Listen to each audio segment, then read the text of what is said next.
सभी पेंशन धारकों की मार्च माह की पेंशन राशि अप्रैल माह में 20 से 21 अप्रैल तक में सभी को भेज दिया गया है। तो अगर आपको किसी कारणवश अभी तक पेंशन राशि नहीं मिले है, तो ऐसे में अब आपको ऑनलाइन चेक करना होगा कि आखिर किन कारणों से पेंशन की राशि नहीं मिली है। तो चेक करने के लिए सबसे पहले आपको गूगल ओपन करना है और गूगल पे टाइप कीजिए ई लाभार्थी। ई लाभार्थी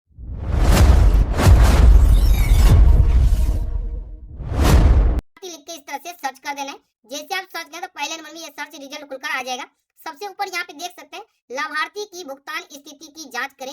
आप चाहे तो इस पे क्लिक कर लीजिए या फिर इसके ठीक नीचे यहाँ देखिए ई लाभार्थी विकल्प पे क्लिक कर देना है। क्लिक करते ही इस तरह से आप ई लाभार्थी की वेबसाइट पे आ जाएंगे। अब नीचे की तरफ देखें तो यहाँ देखिए आपको कई ऑप्शन देखने को मिलेगा।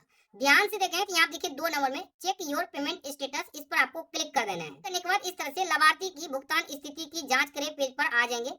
अब यहाँ देखिए फाइनेंशियल ईयर, इस पर आपको क्लिक करना है। अभी फिलहाल यहाँ देखिए 3 ऑप्शन देखने को मिल रहे हैं। जैसा कि हम सभी जानते हैं कि 1 अप्रैल से फाइनेंशियल ईयर 2026-27 शुरू हो चुके हैं। तो हो सकता है कि आप इस वीडियो को देर से देख रहे हैं, तो ऐसे में आपको यहाँ पे 26-27 फाइनेंशियल ईयर देखने को मिले। तो अगर आपको 26-27 फाइनेंशियल ईयर देखने को मिलता है तो उस पर आपको क्लिक करना है। लेकिन मान लीजिए कि वो आपको देखने को नहीं मिल रहा है, तो ऐसे में आपको 2025-26 पे ही क्लिक करना है। इसके बाद यहाँ देखिए बेनिफिशियरी आईडी, इस पर आपको क्लिक करना है। अब जो आप डिटेल सर्च करना चाहते हैं वो किस माध्यम से सर्च करना चाहते हैं, बेनिफिशियरी आईडी नंबर से, अकाउंट नंबर से या आधार नंबर से, जो भी माध्यम से सर्च करना चाहते हैं उस पर आपको क्लिक करना है और यहाँ पे वो जानकारी आपको एंटर करना होगा। जैसे कि यहाँ पर आप आधार नंबर सेलेक्ट करते हैं तो यहाँ पर आपको आधार नंबर एंटर करना है। यहाँ पे आप अकाउंट नंबर सेलेक्ट करते हैं तो यहाँ पर आपको अकाउंट नंबर एंटर करना है। इसके बाद यहाँ देखिए सर्च विकल्प पे क्लिक कर देना है। सर्च विकल्प पर जैसे ही क्लिक करें इस तरह से यहाँ देखिए पूरा डिटेल्स खुलकर आ जाएगा। अब यहीं पे आपको एक एक करके पूरे बारीकी से समझना होगा।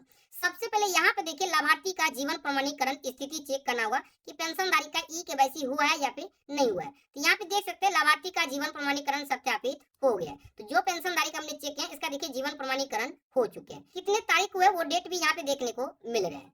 अब आपको ये जानना होगा कि आखिर किस कारणों से पेंशन की राशि रोकी गई होगी। तो इसके लिए यहाँ पे देखिए भुगतान की स्थिति अंतिम 2 माह का, अब इसके नीचे जो यहाँ पे डिटेल दिया गया यहीं पे आपको चेक करना होगा।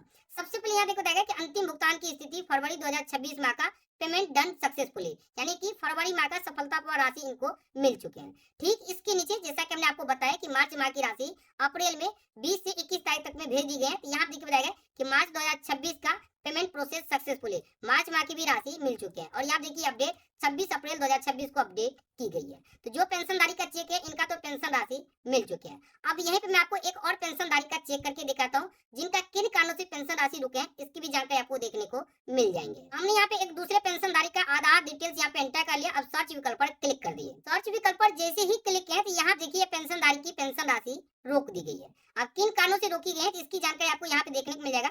भुगतान की स्थिति अंतिम 2 माह का। अब नीचे की तरफ देखें तो यहाँ देखिए इनकी जानकारी दी गई है। सबसे पहले यहाँ देखिए बताएगा कि अंतिम भुगतान की स्थिति फरवरी 2026 माह का एनए, और नीचे देखिए मार्च 2026 माह का भुगतान प्रक्रिया शुरू नहीं की गई है। इसके बाद यहाँ देखिए कारण बताया गया, नॉट जीवन प्रमाणीकरण करंट लेटेस्ट अपडेट स्टेटस 26 अप्रैल 2026, यानी कि 26 अप्रैल 2026 तक कहा गया है कि इनका जो जीवन प्रमाणीकरण अपडेट नहीं हुआ है। अब देखिए जब हमने इनका स्टेटस चेक किया तो उस समय सच में इनका जीवन प्रमाणीकरण नहीं हुआ था। जैसे कि हम सभी जानते हैं कि 20 से 21 अप्रैल में राशि भेजी गई थी। तो जैसे हमने 21 अप्रैल को चेक किए थे तो यहाँ पे जैसे लिखा रहा था कि लाभार्थी का जीवन प्रमाणीकरण नहीं हुआ है। तो उसी दिन हमने जैसे इनका ई केवाईसी करवाया, जो कि आप डेट भी देख सकते हैं 21 अप्रैल 2026 7:09 में। और जीवन प्रमाणीकरण होने के बाद भी यहाँ पे अपडेट हुआ कि लाभार्थी का जीवन प्रमाणीकरण सत्यापित हो गया, लेकिन पेमेंट राशि इनको जो अभी तक नहीं मिले। तो अब इनको क्या पेमेंट राशि नहीं मिलेंगे? तो ऐसा बिल्कुल ही नहीं है, पेमेंट राशि मिलेंगे। कब मिलेंगे? तो ये जो अप्रैल माह है इस माह की जो राशि अगले माह मई में भेजा जाएगा, तो मई में इनको जो राशि दे दिया जाएगा। तो ये तो आपने जान गए। अब आपको चेक करना और आपका भी जीवन प्रमाणीकरण नहीं हुआ है और इस तरह से जीवन प्रमाणीकरण के कारण अगर आपकी पेंशन राशि रोक दी गई है तो सबसे पहले आपको अपने पेंशन की ई केवाईसी कराना होगा।